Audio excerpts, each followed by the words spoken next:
Okay, so this world that we live in, people are actually living their life and making life-changing decisions for themselves and other people based on a narrative that they've been fed by somebody else. And now we need to stop and think about that for a minute. Let's just stop. We are all adults with sound minds and a decent amount of intelligence, all of us. And if you think I'm talking to you, I am. Okay? So let's think back to our lives because I'm guilty of it.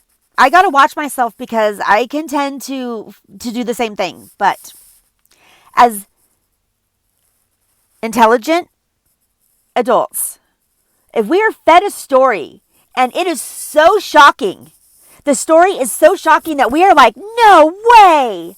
And you're thinking, damn, how could that be true? Wow, that's just crazy, but it gets your blood boiling. And so you're believing it because our brains and our bodies they're like structured in order to believe the negative. We're like, wow, I can't believe it. Why don't you pick up the phone and call the person or wait till you see them in person?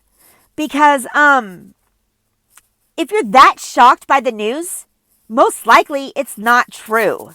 And if the other person is telling you not to ask the person or not to take it to the person they're talking about, well, that's a serious red flag.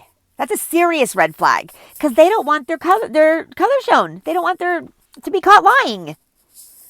So that I'm going to vouch to do that from now on. I'm going to vouch that if somebody tells me something so shocking or repulsive or unbelievably like disgusting or rude about somebody, I'm going to seriously try to tell myself to check the source, to check the story, fact check their story, because it's getting easier and easier to paint a narrative of somebody, especially with technology that's allowing it to be so much more believable.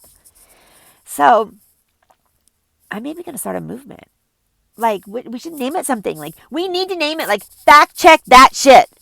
Always. Before you jump to any conclusions, especially if you felt fondly or you felt the other person was a good person. Don't jump to conclusions until you fact check it. Check the source, fact check it. And you don't have to bring it up to the ops. You don't have to pull them up online. You don't have to. Just keep it filed in the back of your head and know that person is solid and wouldn't do something like that. And just go on with your business until you see them again or whatever. But like, this is getting crazy.